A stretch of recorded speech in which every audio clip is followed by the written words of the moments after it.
The following podcast is recorded and produced by Emerge, a media creators co-op, in affiliation with the network at bicbb-radio.com.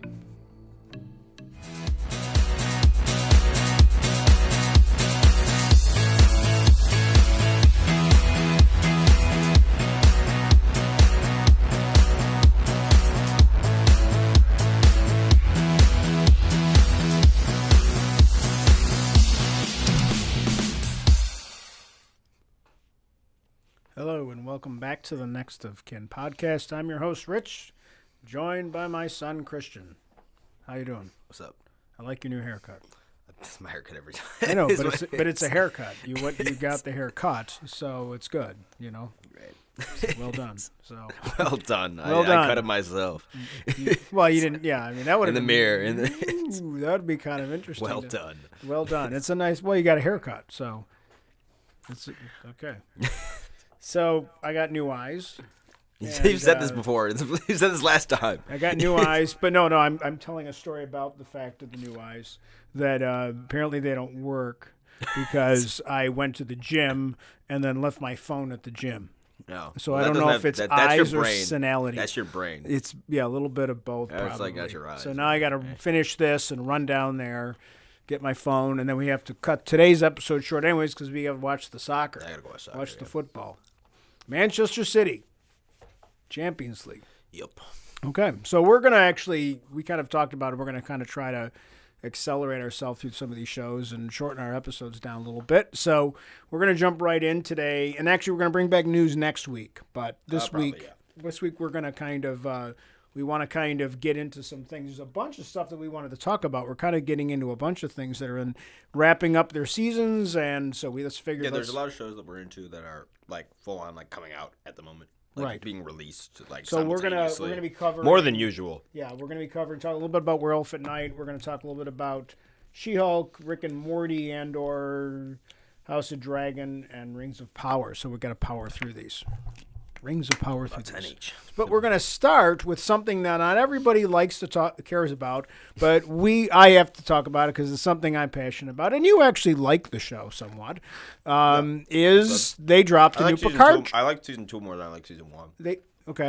They dropped a second trailer for season 3 of Picard, which is a lot of people are calling it Next Generation point. So this is like the actual Picard up until this point has not been like a spiritual successor to Next Generation. Now because they're actually bringing back more of like characters besides. Well, what Next Generation characters have we seen? We saw Picard. Well, in the first season, we saw Riker and for like an Deanna. episode. They were around for a couple episodes, and then Riker shows up at the end, if you remember, with the fleet. Oh, that's right. And he kind of helps him save the day, and then he kind of gets out of the way. But you know, that was the main one. And then last season we saw Wesley. And Q, right? We saw Wesley Crusher. I mean Q. That's Q. And Q. But they weren't really. I mean, Wesley had the actor had left the show and whatever, they had phased the character. Weirdly, there's been a lot of other background characters. No, in terms of the actual original Data was obviously Data was a major part of the first season, obviously. But weirdly, I mean, like some of the Brent other. Spiner's been around within different characters that are all related to the family. What's the one character? But this is the one that's actually like a majority of the original cast is. What's the one character that had a crush on like 7 of 9 or whatever, right? The character that the other girl, the other woman that was. She's back. Yes. What is she from? Another show, or no, is she introduced for Picard? She was only from Picard. Okay, I wasn't sure. Yeah, so her character's back, and we obviously it is a continuation of the Picard show because 7 of 9 is back, and her. I was happy that it wasn't just like I would assume that the Romulan. Everything.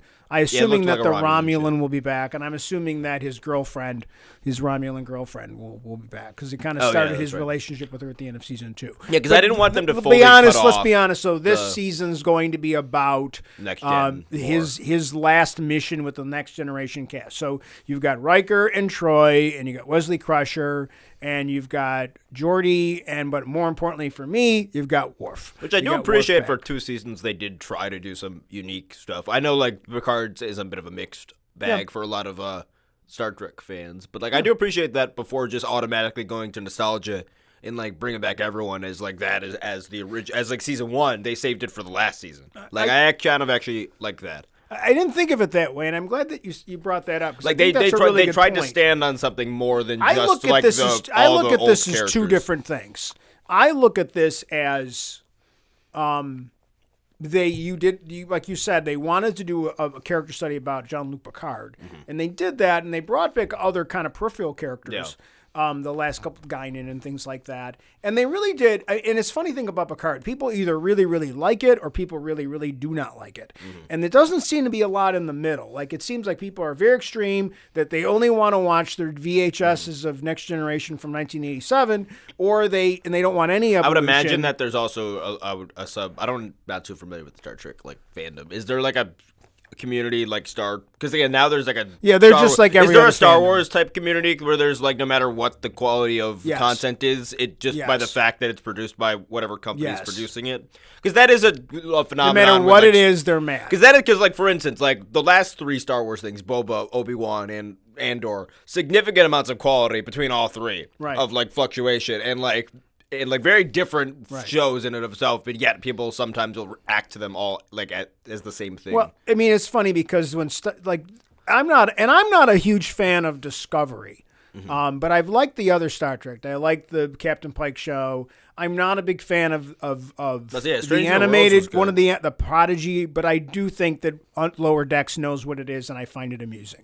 I don't have a problem with Lower Decks, and I liked Picard, but I think Strange New Worlds was the best show that they did. 100%. Discovery has gotten significantly better, but a lot of people are like Discovery, and even the Picard relationship between Seven of Nine and what's her face is because they're lesbians. There's a lot of people that are like, oh, I don't like Star Trek's not. Why is Star Trek woke now?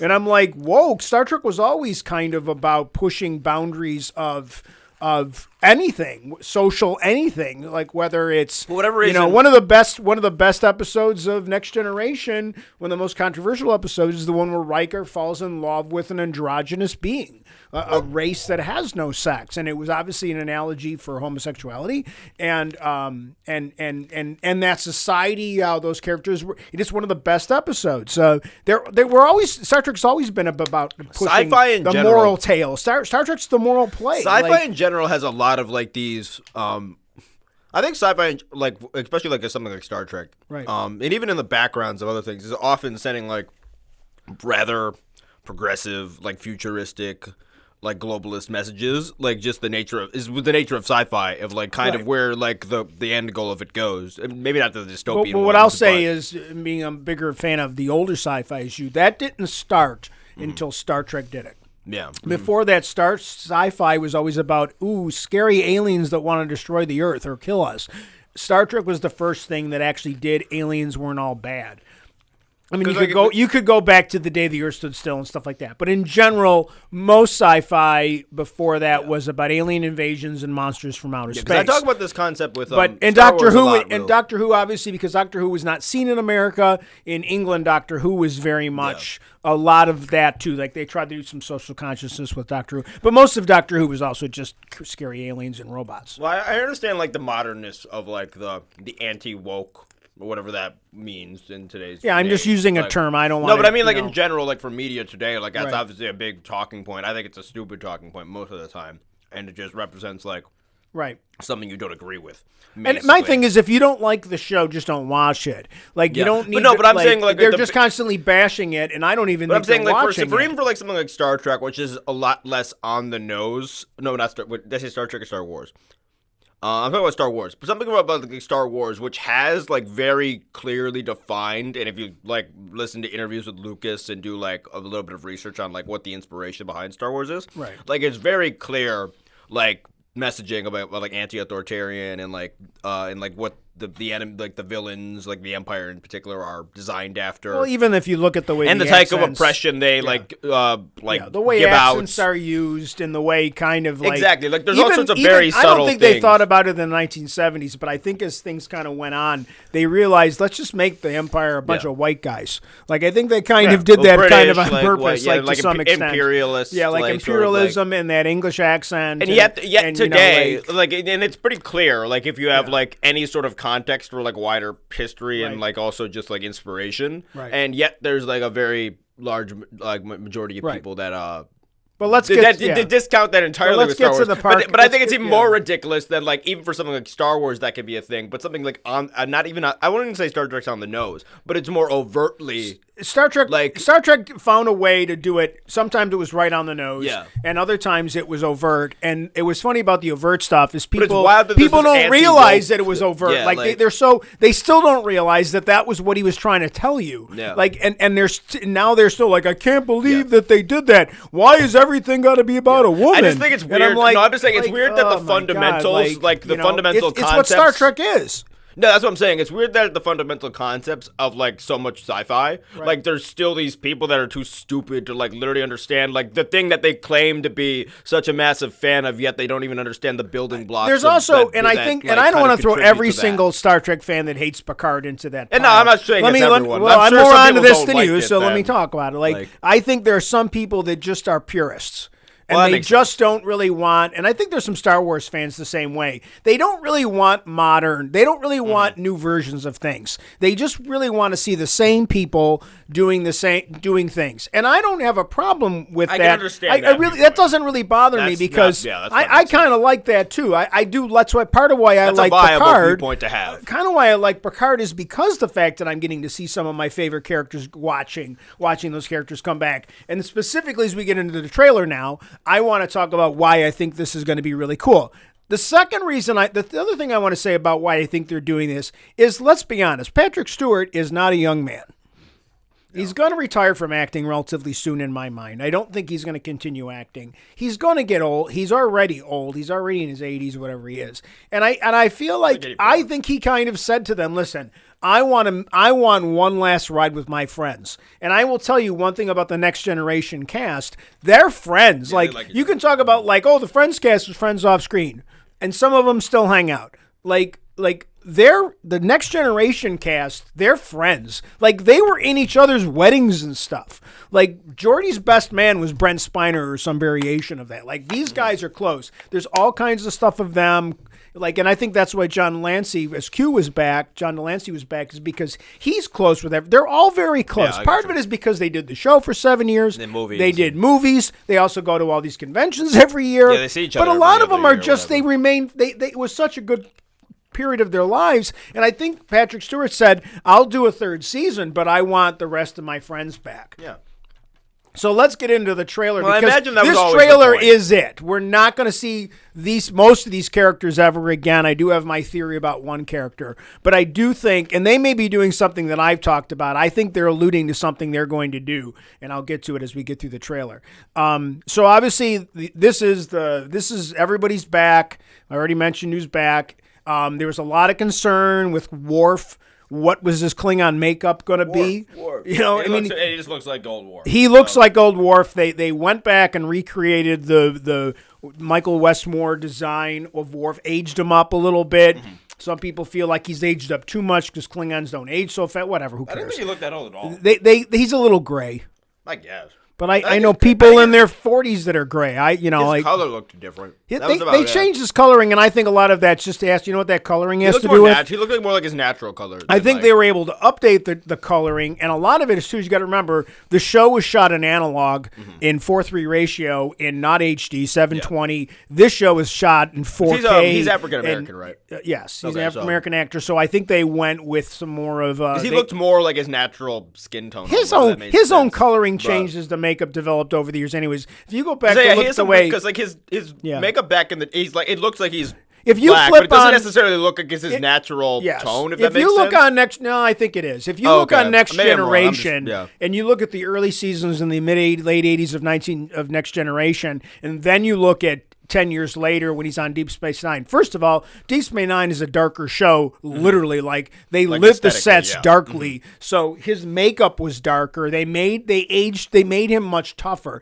The makeup evolved from when he was in 1987. He was just like the tactical guy in the back of the room who was just kind of a punchline. Yeah. Then he became, like, to me, like the most important, one of the most, you and I talked about this, that everybody talks about the Spock character, and then the Next Generation, Data was kind of like the new Spock character. In many ways, the way they really analyzed the human condition was they looked at Worf. Data's only in it maybe in like personality, where Worf in like the idea of examining the human condition is that character on that show. Yeah, in Spock. Worf is the character that is not human at all, similar. but he was raised by humans, so he's in his nurture versus nature. So it's still a bit of that. He's a warrior at his heart, and he embraces that culture, but he's also influenced, obviously, by his human parents and what has happened to him being raised in humanity and being like the strongest. And there's all kinds of great episodes and they had a tremendous actor to do it. So it's really funny in the trailer because they realized in the course of Next Generation into Deep Space Nine that Michael Dorn's really funny as an actor. So they found ways to have a lot of fun. Most of the funny memes about Star Trek, a lot of them have to do with, like Worf saying death to the opposition. But usually but it's not like he's making a joke. It's like, no, he doesn't. He's not funny. And that's even a running joke that he doesn't necessarily, he won't laugh at people's jokes. Like he's like, I do not find that amusing. I am not a merry man. Like the Spock speech pattern, like how they use that for comedy occasionally. Like he's very, Michael Dorn is an incredible actor for that character. He's classically trained too, I think. And really, if you think about characters, he has the most appearances of any actor as a character in Star Trek. Does he? He was on 7 years of Next Generation at 26 episodes, and then another 5 or 4 or 5, whatever it was, movies. So he blows everybody out of the water in terms of the character with the most screen time. I don't think there's anybody. He's a fan favorite, besides the computer voice, which is the voice. And he's a massive fan favorite. Correct? Everybody wants the Worf show, and I'm really hoping that this leads to the Worf show, because I think if they do a next. They've introduced Enterprise F. There's a new Enterprise. We're going to see the Enterprise F in this, and we're going to see Picard got to go and do something. There's a bad guy with a big ship, and they probably want to kill Picard. We don't know all that stuff, but there's a lot of other stuff going on too, like Gates McFadden, Dr. Crusher, she sends out the SOS, so to speak, and Picard's got to get the crew together. It looks like they're going to be on the Titan for a little bit, which was Riker's show in canon. When he leaves the Enterprise, he becomes captain of the Titan, I believe. And I believe this is his old ship that we're going to see. But I think it's going to eventually lead to the Enterprise F. Oh, yeah. And then the big thing that I think most of us... We're going to get an Enterprise in this. We're going to get the Enterprise F. And I'm pretty sure that Geordi LaForge's character is going to have a daughter, and she's the helmsman of the Enterprise. So I think they're doing something, which was when Sulu's daughter was the helmsman of the Enterprise B in one of the movies, and I think they're kind of doing that again. They're doing this idea that the Next Generation character, Geordi's daughter. I'm most excited for is Worf, because Worf's got he's got the other blade. I forgot the Metlath, which is kind of the half of the regular batlith, and the line is that he goes, "I am a pacifist now," and it's like, I prefer whatever to violence. I prefer pacifism. But I think the idea it's going to be what Klingon pacifism is, and it's going to be kind of like, I won't kill you right away. I'll kill you after you piss me off. I think that'll be the Klingon version of pacifism. Because towards the end of of Deep Space Nine, he was starting to investigate the Klingon kind of mystic world. He was going to the caves of the caves of Borath, and he was, they made him kind of Jedi-ish, where he's kind of got the spiritual side of being a Klingon. And I'm just really excited because I think that you can see in the trailer he's going to be violent. The other characters they're bringing back. He was only in the one scene in the trailer, and I felt like he completely embodied his old character again. Yes, he immediately fell his back voice, into his voice and interaction with Riker in the trailer. We're all gonna die. Yeah, is totally right on. Yeah, that felt very familiar. I've watched a lot of Deep Space. It felt familiar. It felt very familiar, and the Riker was always kind of come on, man, come on, poking the bear, come on, let's see, and he'd be like, okay, don't kill me now, he'd be like, I'm just kidding. One of the best lines in First Contact is, like he says to him, like, nice ship, nice, he goes, nice little ship you got there. And he's like, little, like when he's talking about the Defiant. And then the other one's like, you still remember how to fire phasers, right? Like, and he gives him like, okay, don't kill me, Worf. I'm just like poking fun at you, because he's so serious that they all want to mess with him. Yeah. So there's a lot of things like that where they kind of play little pranks. Like high, strong. Yeah. And they know that he can, besides Data, he can kill all of them like in battle. So, then they get into, there's a few other characters that look like they're bringing in. So way back in the original series, and I'm not sure how this is going to work, they made a mistake and told the computer to invent a holograph character that could defeat Data. Yeah. And the character that they created was Moriarty from the Sherlock Holmes legend. So that ended up being the first sentient life, holodeck character. I don't know. It's the same actor too. Okay. It's the same actor, and it's I a little think weird because that's like a character from like one episode. Well, right? I think he was in two. Then we haven't seen him since like 1999. The interesting thing about that I've liked about Picard, not that I have any understanding of like any of like a lot of this old Star Trek lore and these old characters that were in like 2 episodes, but I do appreciate that for like even season 1, and I would say more so season 2. Like just they like so much of like the random details that they've built up the stories in, like especially last season, were like obscure like things from like shows, The Easter eggs, the Easter eggs that were thrown in there were from Deep Space Nine a lot because they went back. We already covered a lot of this. But there were also other visual aspects, too, that were very reminiscent of, like, City on the Edge of Forever. And you have to really kind of be really into this. But they weren't like, hey, everybody, look at this. There was a lot of things like... I think it's interesting that, like, they have writers who can think of, like, oh, they remember this character from, like 2 episodes. We can use that character, 30 years later. Yeah, they used versions of those characters or different aliens that were related to those characters. Obviously, we've gone through all of this. I don't want to get too far into this. So, 2 more things I wanted to mention is that the other thing that we also saw was we saw Data's evil brother, which is Lore, which is still being played by Brent Spiner. He's back.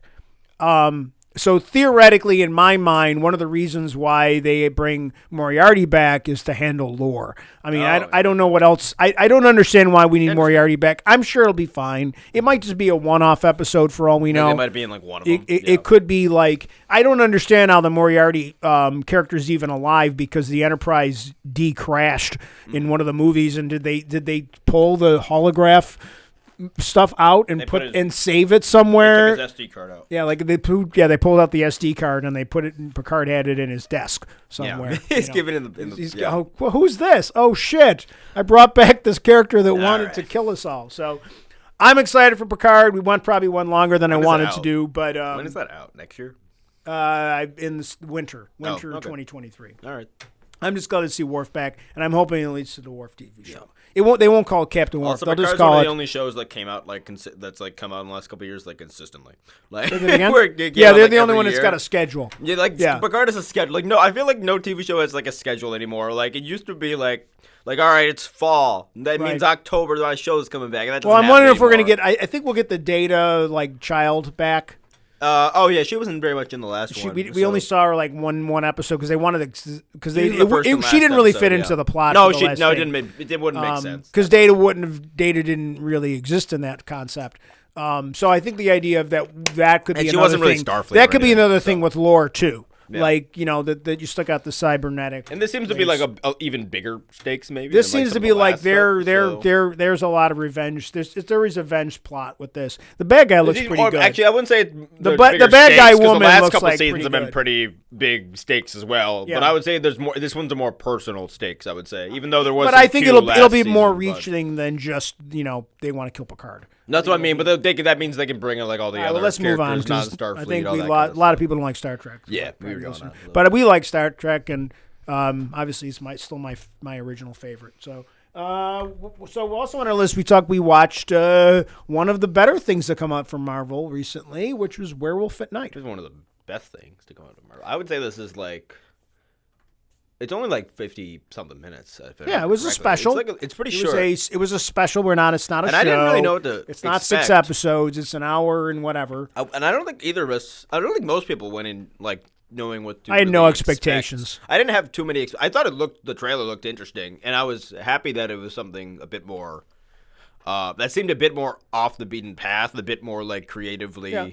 But they also inconsistent. stylistically really grabbed in the look of the horror movies of the 1930s. Yeah, and I'm the not even like I'm Frankensteins not a and big that, fan of those you know. movies at all. I've barely seen any of them, but I I don't thought the watch those aesthetic movies. mix Yeah. of like the MCU and like mixing like that music cues with like action and stuff, like I thought that worked really well.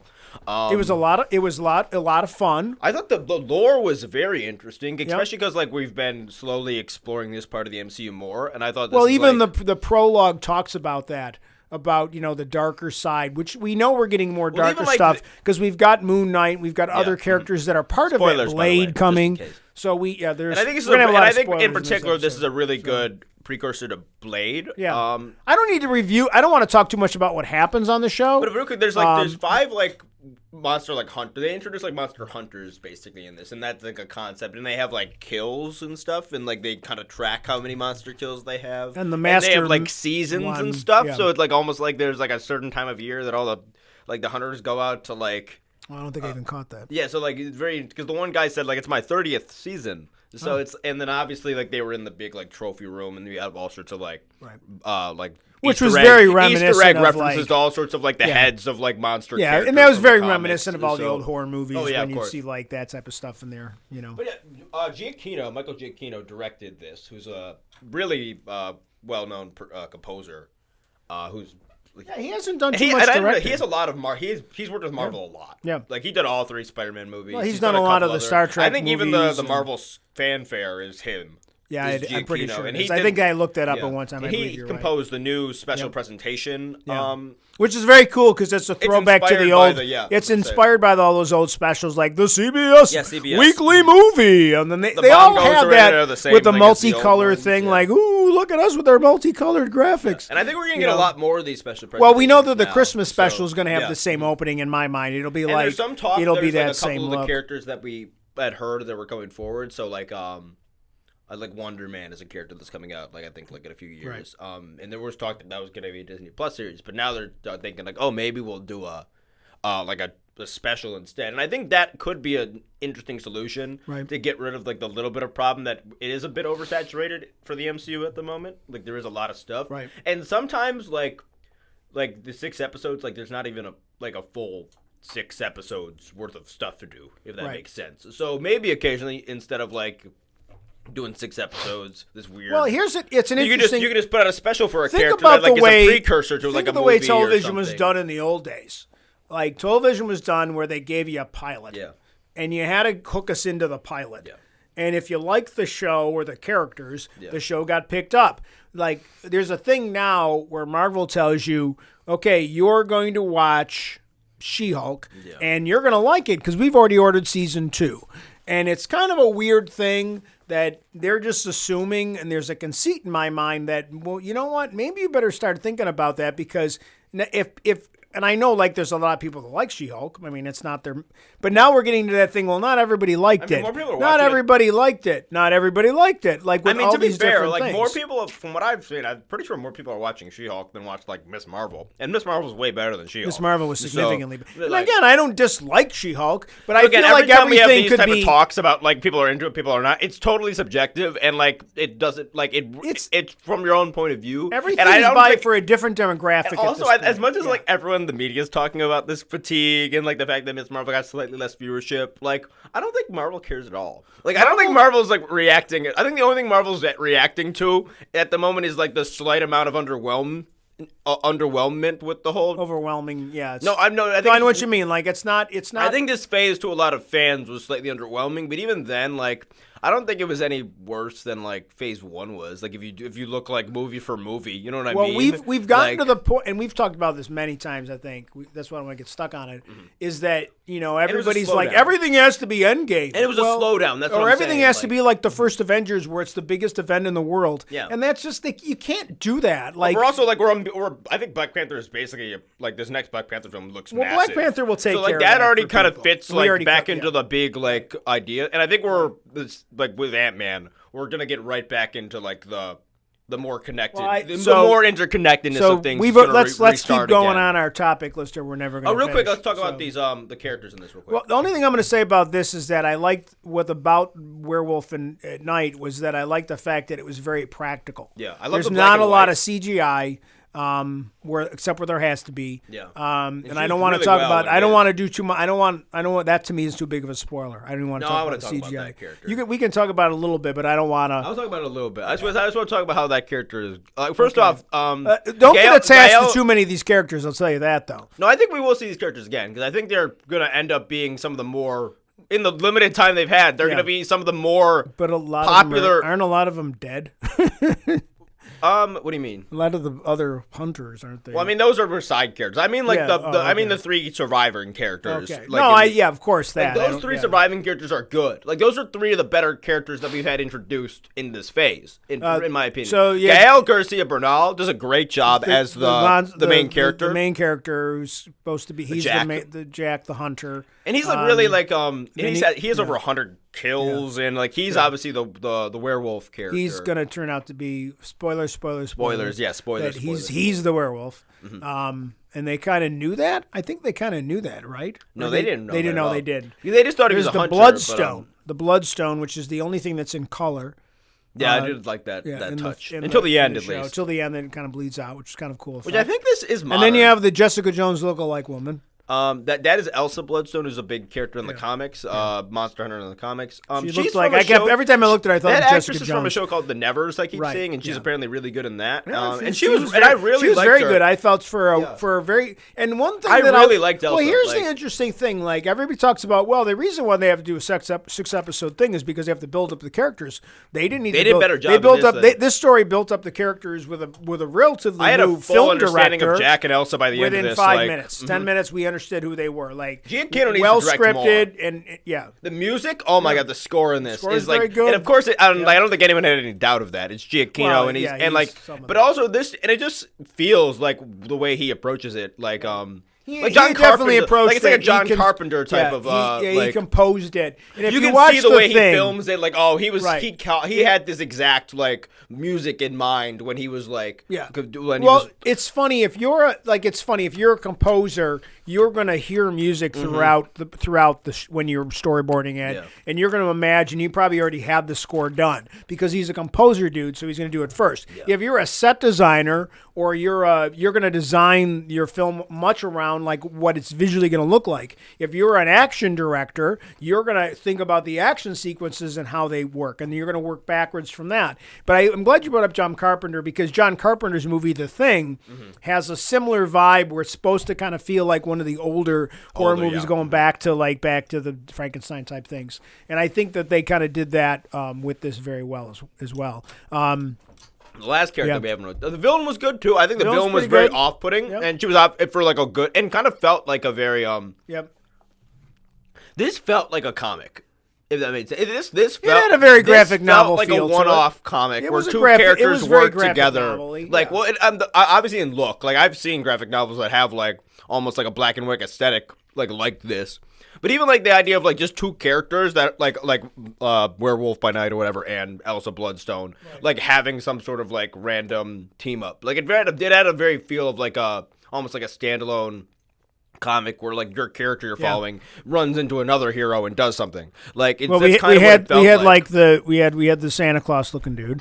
The Santa Claus dude. And then the other David guy Bowie. the other guy kept calling it was Ziggy Stardust. Ziggy Stardust, the yeah. one vampire was basically Ziggy Stardust. And the one guy looked exactly like Blade. The one guy was like Blade, like weekend, like discount I- dollar store Blade. Speaking of Blade, Blade did lose its director, and there are some Yep. issues seemingly going behind the scenes. It with got the development of postponed. that. I don't think Right. it's been postponed yet, Well, but it's going to get postponed because they don't have a director. So We don't there need were a some director. talks about a kind of more ambitious like directors they were maybe going for. Thanks for eating on the podcast. Yeah, I don't know why I put a good cracker in job. my mouth while I'm talking. Well, about it. let's finish up when we're off because we're in a. But I think Giacchino has a decent chance they now. say in England. Yeah, there was talk like I've even seen stupid stuff like they were gonna go for like a bigger director to kind of maybe make the guy who's playing Blade happy because like he's a little bit unhappy apparently with like some of the development behind this film. Okay. But I wouldn't be surprised if Giacchino ends up kind of stepping in. Well, that's not a bad for idea. Blade. You should call up your friends. He's done a really good job You with should this. call I up think your it's- friends at Marvel and tell them you got I a don't good think idea. Blade's is like the same aesthetic as this at all. Don't get me wrong, but I think it's a like adjacent aesthetic. It's a similar aesthetic, and it's Yeah. within the character realm of the characters. Like it's in the same kind of part of the universe that these characters would all exist. Yeah. It would make a lot of sense. I won't that they talk would too swap much about over. the one character in this. That's we see him in the trailer, so it's not that much of a spoiler. But Man-Thing is in this, and I don't know much about Man-Thing other than that he's like basically the Marvel version of Swamp Thing, and they're basically the same character. He's part Swamp Thing and part. But that character's what's amazing. His face, but that character is great. What's That his character face is from Thor. He's like part. What's his name? he's like Korg. He's like Korg meets Swamp Thing. You know. Yeah, basically. And that anyway, he's like it's like it's like the Swamp gentle Thing came giant first. thing. It's like Swamp Thing came first, and then there was Man Thing. But I think there's another creature that's like from another right. sub comic that's even Right. before both of them, if I remember correctly. Probably. But either way, Man-Thing was really good. He's like a gentle giant sort of thing. They do the classic monster is the victim trope, or Right. like the sympathetic monster trope, which I think is great. And he's right. He's And very obviously good. Jack is like there to help Right. to get Man-Thing out of the situation that he's in. So, Yeah. but he's strong as hell. He's He was fun. He's really good in comedy. So- The scene that I like a lot actually is the last scene of the entire thing, which is the only scene in color that we see Jack and Man-Thing, like just talking to each other and like joking around. And like I can't tell you, like it literally felt like a Han Solo Chewbacca thing. Yeah. Like it felt like there was that much chemistry between like one character that can talk Well, they and a character that motion capped can't. it. They motion capped it with the guy who Also, played. the CG on Man-Thing in that scene, especially. Well, that in, was like, the when only in thing color, that was really CG. So good. Because when Like- Jack turned into a werewolf, it was all prosthetics. and that was great, and I hope going forward they keep that. I don't need again. This goes. I don't want to. I wanna see I don't want these to get in my characters again. Avatar debate, but I don't give a shit about the CGI. CGI is great when it has to be done, but you can do something really cool with natural prosthetics, and they're proving that on Andor. They certainly did it in Rogue One. Yeah. Like, I don't need everything. Yes, you got the Hulk. You need it to be CGI because we know what the problem is with She-Hulk with that terrible CGI. Yeah. But I also to be don't. fair- But if the story's not any good, I don't care. To be fair, with She-Hulk, there's like a real. And I guess it's a good point to switch into She-Hulk now as well, let's actually. switch into this thing. So But lastly, we highly endorse, I man. really highly, Werewolf by Night. like, I don't think that many people. I assume a lot of people are just gonna skip over this just because as it's. And I don't know. Don't. and It's an hour. It's an hour. It's an hour. It's an hour. Yeah. Watch it. And I thought I was gonna be like, am I gonna be scared? I didn't mean it like that, but Yeah. like I don't want. I thought it was gonna be more not gross. scary at all, no. I thought it was gonna be like gross, and it wasn't I thought it was gonna be more- gruesome. I thought it was gonna be more was, horror. It was more like the fear was more like. Anxiety, fear. I thought it was gonna be a bit more like- Hitchcockian, like Frankenstein. I thought it was going to be more monster, campy you know? and it was going to be more like old school horror, but instead it does a They interesting just thing. used it as a starting point and then went their own No, way it's with it. I think it's even more interesting that I think instead it's taking like the music and like the camera shots and like the framing of like a very old Lighting, genre and style, then and- completely like I'm trying to think of reusing it or contexting it with action. I could Like- do a home film study scene just on how they did the transformation into the monster.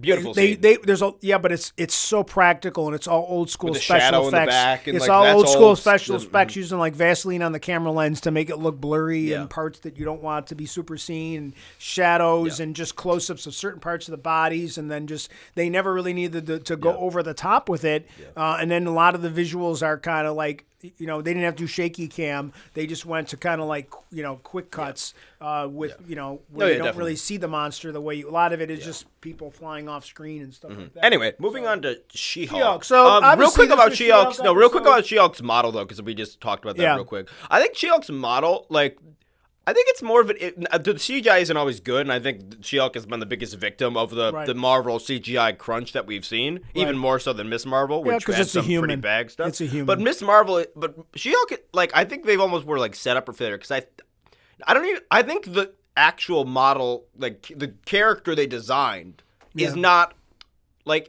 easy to implement. Or it's not easy to nail because it's just like a bigger human. Because She-Hulk just kind of like there are. Yeah, they went with that. Like there aesthetic. are women that are that height in the world that exist. Well, you know what I mean? the stand-in for She-Hulk is a big, tall woman. Yeah, so and most of the time it's just her movement, and they're just doing facial tracking on the woman's face and putting Jen's face in. Yeah. And it just, I don't, and But again. when you have Hulk, you have like these like veins and like the muscles right. burst out. So there's more texture and there's more like. Because it's a movie versus a TV whereas show. like with She-Hulk, there's just much less like. Like little details, like on like wrinkles and like muscle and like bulging of like veins and stuff. There's just less of it, so it's less tangible, right? Like in the scene. Well, we've already covered all that. Yeah, we have talked about that. So let's before, just talk about the fact that we finally got Daredevil. Yeah, we're back. just good. This is the best episode of the series. This is by the far. best episode of the series by far. It's almost like entirely good, actually. And obviously, there's a big setup in the ending for the last episode, and we'll cover where they did with the show. I think at the end. Yeah. For the We're just little bit talking of time about we Daredevil have, right now. yeah, the little bit of time that we have, I just want to focus on the fact that they didn't fuck up Daredevil. And they did his normal.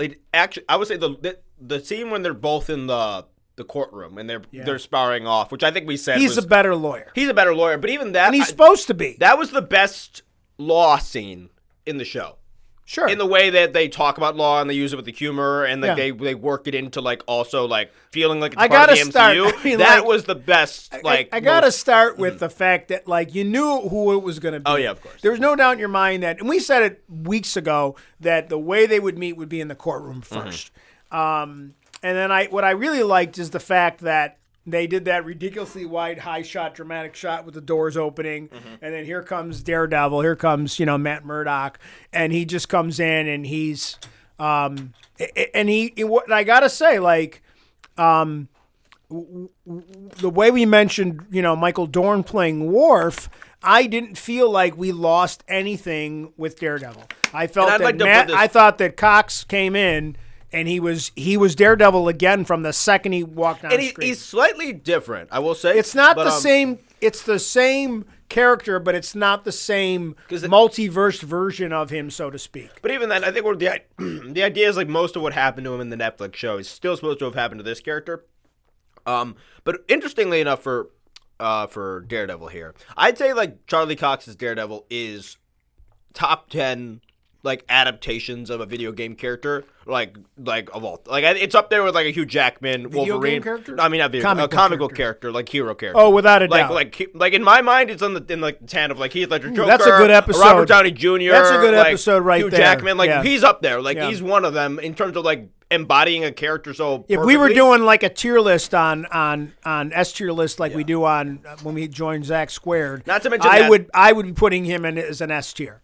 Not to mention, Daredevil as a show on the Netflix show is one of the more in-depth, personal, like stories about a comic book character that we've gotten the chance to do, and we got 3 seasons of it. That's like way more extensive than like most of 4 if you count plenty of these other characters. 4 if you count the other crossover. And I think it's the most. It might even be like the most dedicated like a series was to like firmly telling the story of like of a character like from the comics, like I would say. Like it's what they did was the things that I noticed is they didn't make him ridiculously powerful. But they did he's more acrobatic. Clearly, he's definitely more acrobatic. Which he's not very acrobatic Some of the in the things, Netflix show. Ironic. Which is a part The of one his thing character that in the comics. the only thing I don't like, I hate to say it, is I'm not as I still like the original costume. Oh, to be fair, I think that costume is just for his cameo in She-Hulk, and I just kind of because it's his first costume he showed up in the comics, so it's just like it's his first time in the MCU. He's in the first comic book suit, if they can get back to something similar to the Red Devil, I think we're going back to the Red. We're definitely going back to the Red. We can get back to the Red Devil of the Devil of Hell's Kitchen costume, and there's all been kind of rumors that Foggy's back and stuff like that, and that even Punisher's back. But what I really liked was they kind of had some fun with his background. A little bit. He's like, well, like I got really good eyesight, and it's like it's kind of like, and he kind of described it, and then she kind of had like really the interaction, which is very comic book accurate. He's slightly more lighthearted, but not in like a he's Robert. Not so but dark. Not in a Robert Downey Jr. Like quip way.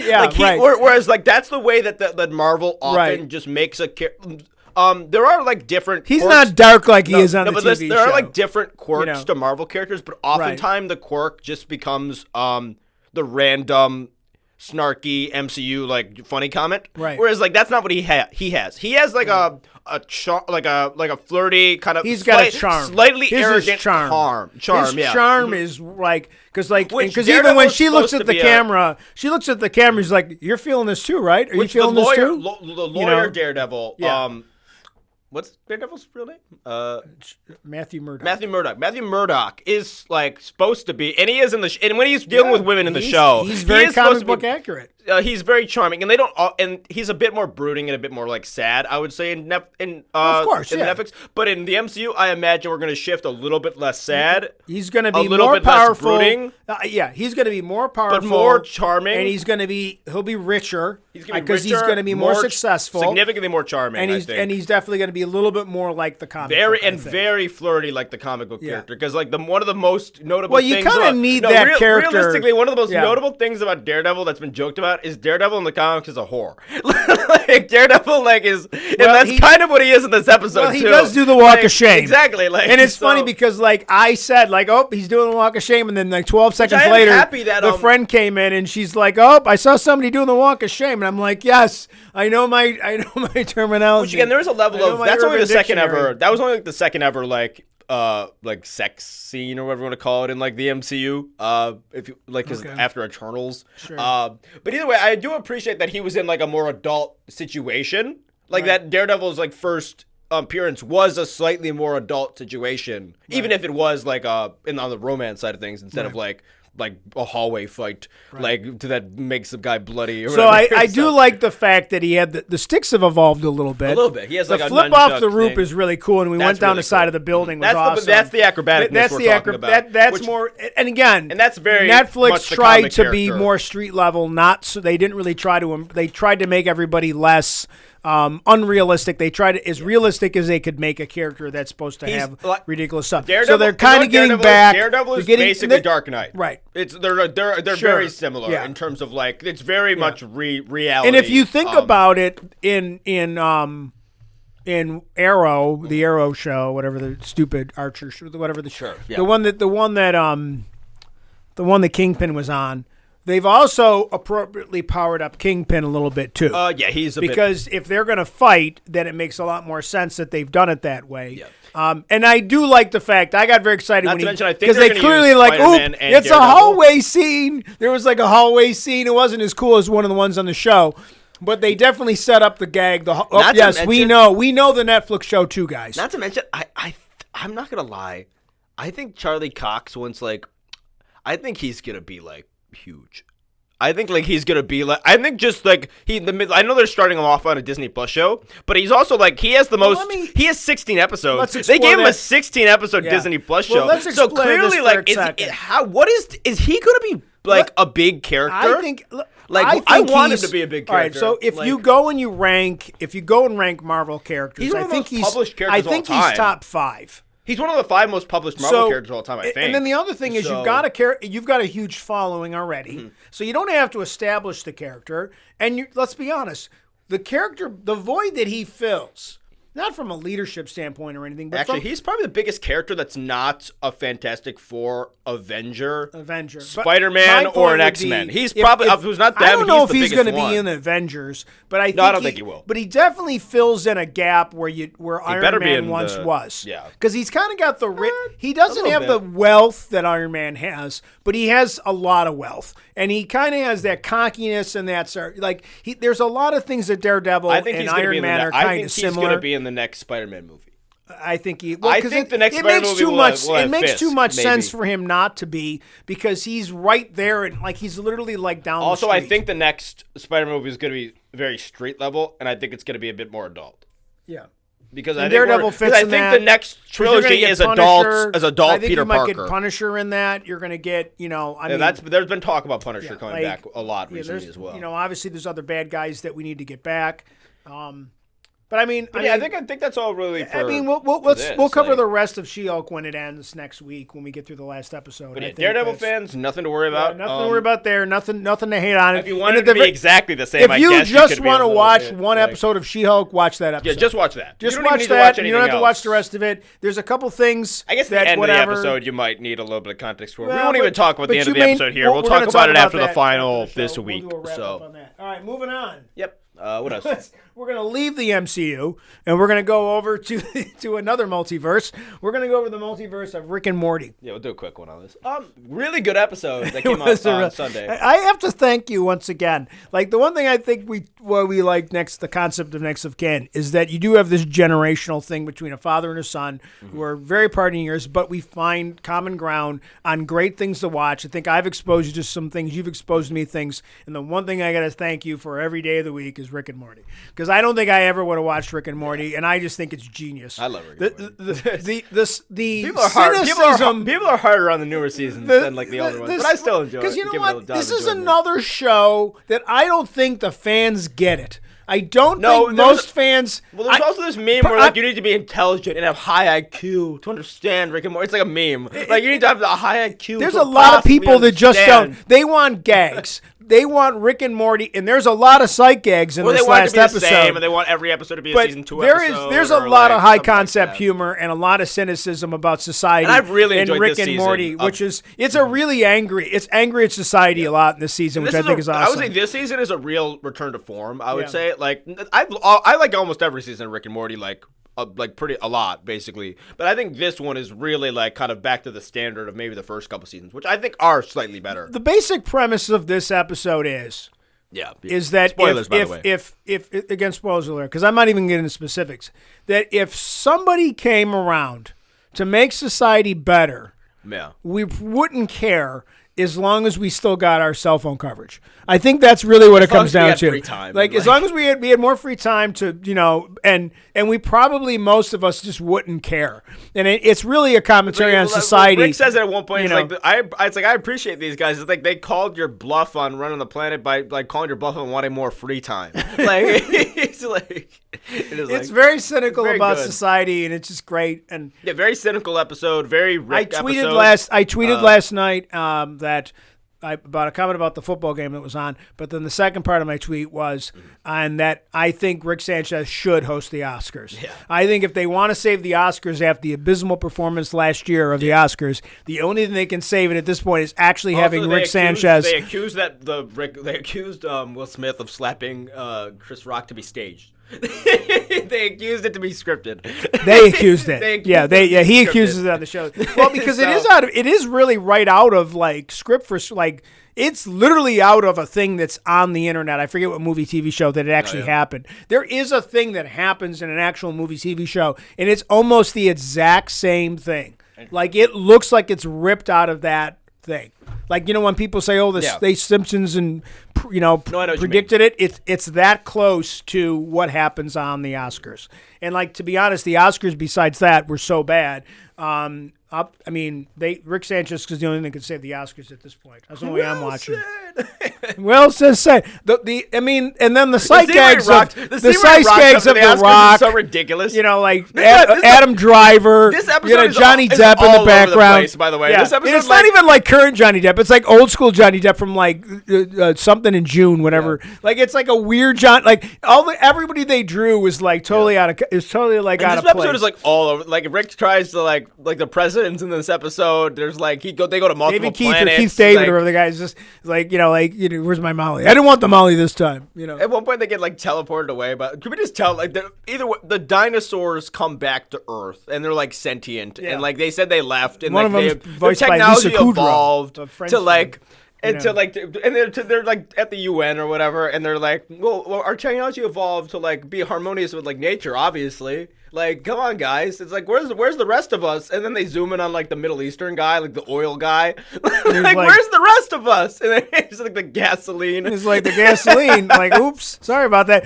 And when they go and do the memorial, that's a brilliant joke. But then it's a brilliant joke. But it's also funny that they go to the memorial, and I bet you 90% of the fans don't get that they're there at a memorial and they're having a memorial at an oil field. It's like an oil rig. It's like an oil rig is where they're doing like their roadside, like the roadside memorials where there's flowers and shit. Yeah. Like they did it at an oil field. It's hilarious. Like, and that's what I mean. Like I gotta go watch it again because I think I'll enjoy it so much more than next time because I'll be able to pay attention to things that go so freaking quick. And Rick obviously doesn't think there's anyone smarter than him, so he's trying to like go and negotiate them. And they're like kind of smarter than him a little bit at least, or at least they have like the same. Here's a new portal gun. Level of tech. Yeah, here's a new portal gun. We can fix that riff. And he keeps trying to like rile him up, and like, usually characters get super easily riled up by Rick, but they won't. So he gets like teleported away. He's like Dr. Manhattan, high road ass.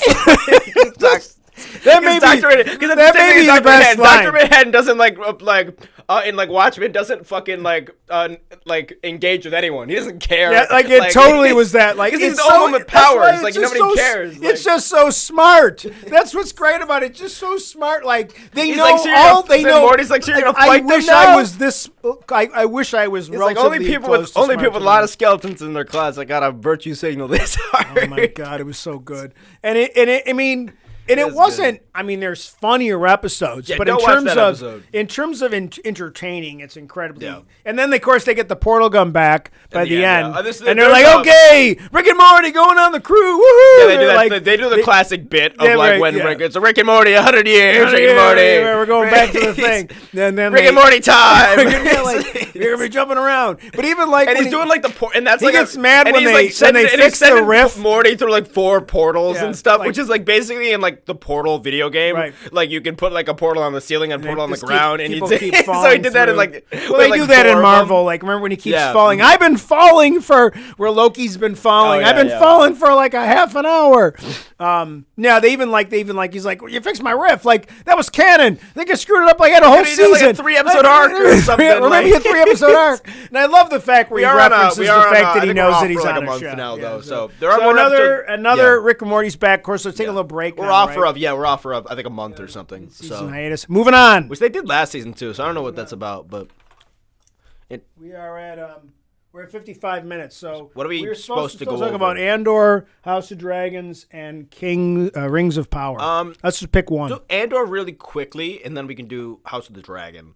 Andor is finally set up. They're definitely going into the heist next. And a lot of people that I've seen several people on social media that are kind of feel like it's moving too slow, but I think it's fine. I appreciate that. I think especially given that the last 2 things we've watched it's not moving slow, had almost no story. Right. Like this all has a lot of story. We're introducing a lot of characters. We're getting a sense of the types of characters that are part of the rebellion. Yeah. I know the show's called Andor, but it's not just about Andor. Yeah. It's about the birth of the rebellion because there is much more going on here. Then looking at this show and watching it, both like visually and in like dialogue, the concepts that are going on, the actual level of thought being put into it. There's just so much more like layers to this show than like say Boba Fett or even like Kenobi. Like there's just so much more. It's much more in depth. Like it's more care being put into this. It's more important to the universe and there's more than Mandalorian. There's more vision, if that makes sense. There's more of an overarching big idea here that is trying to be executed. Because they've got 2 it's only 2 seasons, right? It's very HBO-X. It is very HBO. That's a good comparison. It's like HBO Star Wars is kind of what I would describe it as. It has to build itself up in 2 seasons, they said? There's only 2 seasons of this, 12 episodes 2 seasons, and the second season is pretty much going to line up with Rogue One, I think. And the second season is 3 we've talked about this before. It's 3 episodes of arcs. Right. Each one is a different year leading up to Rogue One. And I think the last arc leads up to right before we see Andor. And that's why I think it's important that we understand what the rebellion is. Like we don't have any. We don't really. And I love the rebellion. Like we don't really know too much about how the rebellion. For all we know is that Luke Skywalker shows up, and all of a sudden they've got this tremendous asset, and all of a sudden the rebellion is successful. But like it's kind of it's disingenuous in the sense that there's no way. Yeah. Like, how did the rebellion? So that's what we're getting. We're getting like we got Rogue One. I really and then enjoy we're his team, like the team of people that he's on now. I actually think they're really well thought out characters. I think they have they all represent the different types There's like of kind people. of the one young kid who has like a manifesto, and he's like Right. super Yeah. and he even says things like in the Star like he's in the Star Wars universe. He's literally on the screen, and he says like some of the things that me as like an outside person like analyzes, Right. like some of like say like the authoritarian ideas of like the Empire, Right. Like he literally says them in the show. He says like well, let me comment on they that. hide behind like so many atrocities, so you can't focus. Let me Let me explain on something on that, because so now like for the people that watch this podcast, like a lot of what I live with is you talking about shit like this. Yeah. So it's funny when that character, I have never seen a character on Star Wars that is so much like you. Nemec. That guy Nemec is like character, you. yeah. That guy is like that character. No, let me finish. Yeah. Because like you have said, like you said months ago that like when you think about based on your watching the show and reading some of the books and all that type of stuff, that the Empire got rid of the clones because they needed to have jobs for the average dude. That's what I said. So they could create a culture. And you taught me this. I've said this on and this then podcast this guy before. kind of goes and says it like it's like this guy's Christian. This guy is Christian. If Christian, I can tell you exactly what you'd be writing a manifesto and helping fight the Empire. Let me tell you exactly what so basically what I've said before is like that there's this concept in Star Wars, like if you're kind of in depth into it, that like the Empire like creates all these jobs almost and like kind of makes the galaxy and like its citizens reliant on the industrial complex of the Empire and technology. And well, that's what I'm saying. And But that's what I'm saying. What I've said in like is usually about the. Look at the screen. I always look at the screen for some reason. I'd say it's usually not up, so it keeps. Sorry. Don't look at it. It just distracts me, I guess. Where was I? I'm sorry. You were just saying the dependence on technology. Okay, so basically, they've created a culture where you're dependent on technology. A culture that was dependent on the Empire, both for like employment. Usually is the example that I give, but in the episode he gives like kind of a slightly adjacent example, I would say, which is like. Because he has like this kind of like writing old device, tech. which he's writing his like manifesto on, basically. Right. And it basically sounds like it's better tech than like a lot of them which widely available, and it's like and he talks about how we've become so reliant on like the imperial tech. So it's almost like that they've dumbed down the tech for the citizens to give them less access to. Well, let me give you a modern comparison. I've talked about. Let me give you a modern comparison. Mm-hmm. If you were going to California, would you buy a map? No, probably not. So you would trust that the technology was going to get you to California. Mm-hmm. You would say, well, I'm just going to Google California, and I'm going to get in my car, and I'm going to drive 2,000 miles, 2,500 miles from Buffalo, Niagara Falls area to California, and I'm going to trust that the phone's going to work. Yeah. And I think most people do that, where my generation, when I was your age, we would have gone to AAA, and we would have got the triptych, and we would have had maps, and we would have known where we were stopping. And like, and now, and I'm not saying that. I'm not saying that Apple is trying, whatever, you can get into that, but it is like, I think it is, there is a parallel with our society that we've become very dependent on technology, and when we can't get Wi-Fi, or that we can't pick up the satellite feed and all of a sudden our GPS doesn't work, that's just a minor, but it is like, I feel like they're tackling that a little bit within this show, about society has been structured around. That kid's definitely going to die. You know. He's gonna make that it. kid's definitely gonna die. He's gonna be the general that survives. That next episode I think is gonna be really good. In this episode, there's like Skarsgård's character's in like one scene, and like the scene that he's in is just like so it's subtle, but it's like it's so good. Like in just the way he's nervous and he's wondering if he made a mistake, but he's also like one way or another like this is like we're doing it here and like. Well, it feels like it has to be successful because we've always kind of wondered, like, where did the Empire get all this? I mean, where did the rebellion get everything? And I feel like there has to be like a financial backer for them to literally go and buy X-Wing fighters. Financial backers There's besides be, just like. But I mean, Alderaan. I think like like, to start any type of rebellion, you got to have larger, resources. Like, you know, it can't just be about like Ukraine's fighting Russia, but they're being able to do it because they've got countries in NATO giving them stuff. Whether and for the rebellion to succeed, they're going to need someone to support them. And in this case, they've got to go buy old Y-wings. They got to go buy a bunch of old Y-wings or something that we know that they do. Last thing about Andor, because I do want to talk about House of the Dragon really quick. The one scene that I think towards the end where like where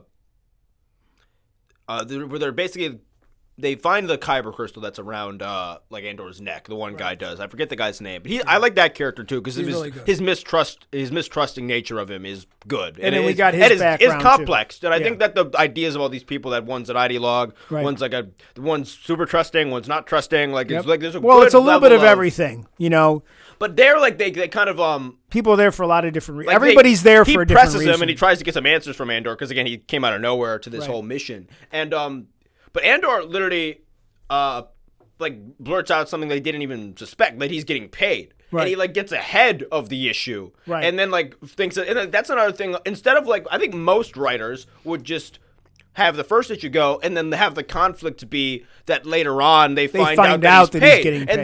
And then that would have been the conflict. But they do something even better, which is Andor is smart enough to get ahead of it. Right. Tell it to them and then also flip it on their head that these guys are nervous. They're afraid, and they're maybe are just kind of latching onto him as like an excuse for like, he says why they're not going to do this. He says, I'm the reason, like you would have been a different reason. Yeah. And then even when the character comes back and he tells his backstory of why he's there, like, so now we get a good backstory why a lot of the and I think depending on which of these characters, depending if these characters all survive, and I don't think they're all going to make it on the mission, whichever characters make it, I think we'll learn more about their background, whether it's the girl, whether it's the girl's friend, the one that was the doctor, because is she just following around because what's her backstory? I just appreciated that moment, that like communication, because so many of the times, like him being honest as much as he could be. So many of the times, lack of communication is just like an easy way to forward the plot or to like lazily move the plot. Yeah, to create conflict. To create manufacture, but having him do that, it's very rare that you see like a character get ahead of it. Like, all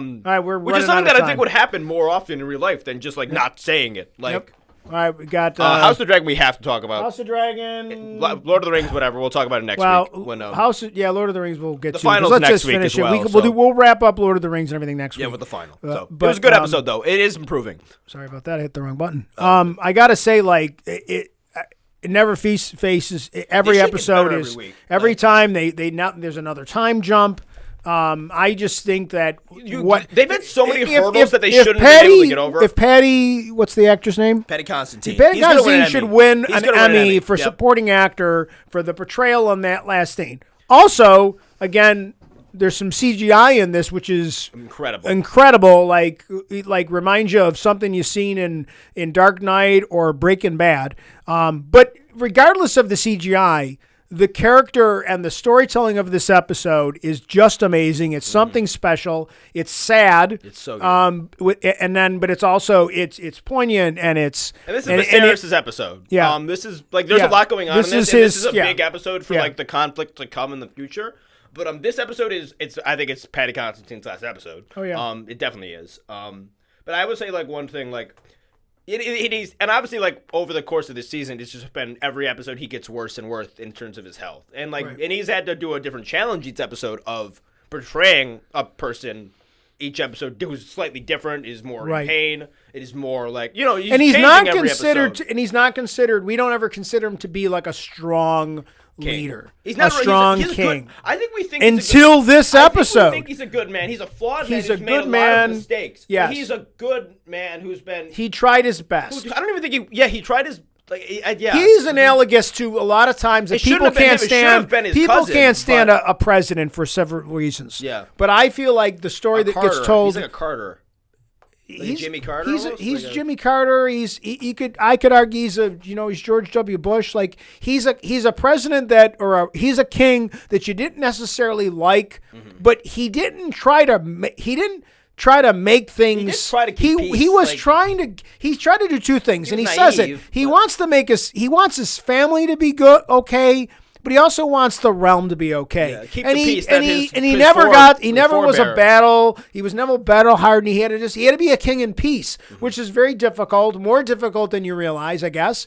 Because they're so focused on all these other things. And he's lost his wife, which because of his own mistakes, so his own one of the top 10 moments in the Game of Thrones universe. He's one of the greatest characters in the Game of Thrones universe. One of the best top 10 moments in Game of Thrones universe is him taking the Iron Throne for the last time. That's what I'm saying. No, I think there's a chance that that's the best scene. Like there's one of the chances. Like I would say I found this quote that someone had tweeted, but I think it's very like. like poignant. And actually just like it's the perfect. Like I can't think of a better way to describe it. House of the Dragon and the Rings of Power spend millions of dollars filming each episode. Yet no dragon or Balrog or anything else has been able to compete with the sheer epicness of a dying old man determined to sit in a chair. Like genuinely, like after. Yeah, here's the thing. You didn't need anything. It's Viserys's strongest moment as king. Yeah. In that we see him in the show. Yeah. But it's at the point where he is at his absolute physical and mental weakest. But it's this one last impact. If he's probably been laying there with what little sentience that he had left when he wasn't like just being drugged up by the Hightowers. Right. And like thinking about like that he's left this family and the realm on a path that whether it was intentional or not, which he obviously wasn't. And he's made mistakes that have brought the realm to the precipice and has brought his family to the precipice of like disaster. Right. And in that moment, he like one nice thing he is faces his own physical pain. Right. He faces like all, and he just he tries does what to he, set it right, he and he tries to yes. protect his firstborn daughter, who more so than anyone he has.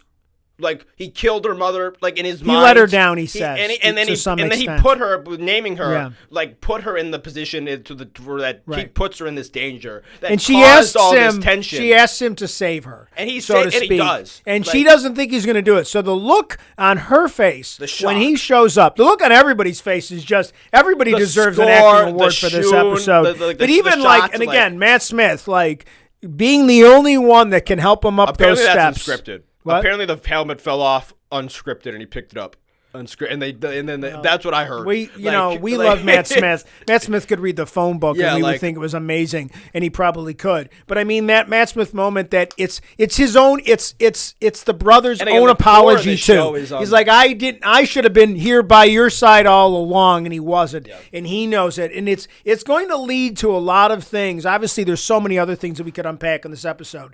And we'll do that when the season wraps up too. Again, they all get edged up. And also the kids are there's only been a couple of episodes, and I feel like the kids are not all of them, but a decent number of the kids are already characters.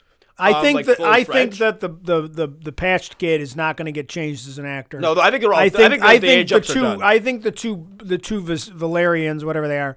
I think those two. I think that's those are the final. Those two. I think the youngest two one you aren't might get changing. Aged up again. And then Rhaenyra's two boys are going to obviously by the three youngest kids might age up again. They're going to age them. But Damon's girls are done. And they might age up by next week. All of Allison's kids are done. I think I don't think so, because I think he's going to be. He's gonna kick the bucket next week. So I think we're done with time jumps. I think that's it. I think we're there. Well, and again, it doesn't disappoint. Mostly. There hasn't been a bad episode. I have absolutely no complaints. So if anybody's like, I don't really want to spoil it that much. If anybody wants to start their petition, go ahead, because I just Well, I saw someone say this say something like, but they were never going to be happy. I saw someone put. Well, here's the thing: people are. People are not. There's very little backlash. Where's to the show. Pretty girl? This was one of the hardest things a company's ever had to do.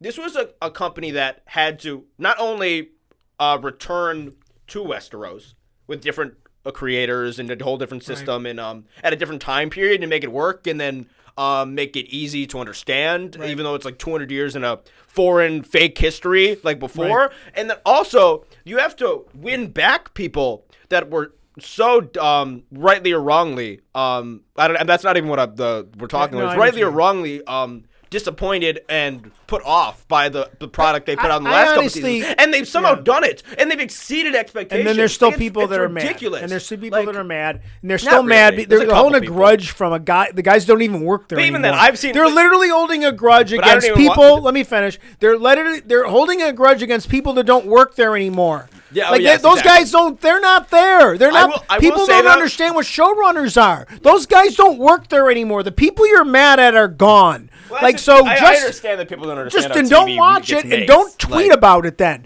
if you're just mad, it's like you're watching it so you can go jump on it and be mad. And there isn't very much. There isn't very much. But anybody who is, it's just like don't watch it. Just go watch. I think this is one of the best. Go turn on Channel 2 and watch NBC and watch. This is first off. This is the way the season flows and like the time jumps and like the character changes. Like some characters have 3 or 4 actors. Like for the kids or for the young And like even for Rhaenyra, like Yep. the first 5 episodes of the younger Rhaenyra, to then switch to an actress who's Right. who's been just as captivating, Right. like ridiculous. Like this is one of the best first seasons of a show I've seen. Like Well, we're going to obviously have some time to unpack it Yeah. and what's going to happen in season 2 Got and a some couple more things like that. episodes, Maybe we'll so bring Zach Squared we'll on to definitely be talk talking about about it it a lot more. and because get their perspective on some things. yeah, so, we'll be bringing both of them on. so for the we final, covered so. an awful lot today pretty quickly. We did pretty good, although we did go a little bit longer bit than we over wanted the to. top, As always, we'd like to thank everybody for tuning in and following our podcast. Anybody interested in getting involved with podcasting, please reach out to us at rentomedia.com. Go to Emerge on any of your social medias and find us because we'd love to have more podcasts and give you a chance to do what we do. And it's a joy to do this every week with not just my son, but with some of the other folks that I work with on all our other podcasts. So check out the network, and we will be back next week with another great episode, hopefully. Take care. Take care.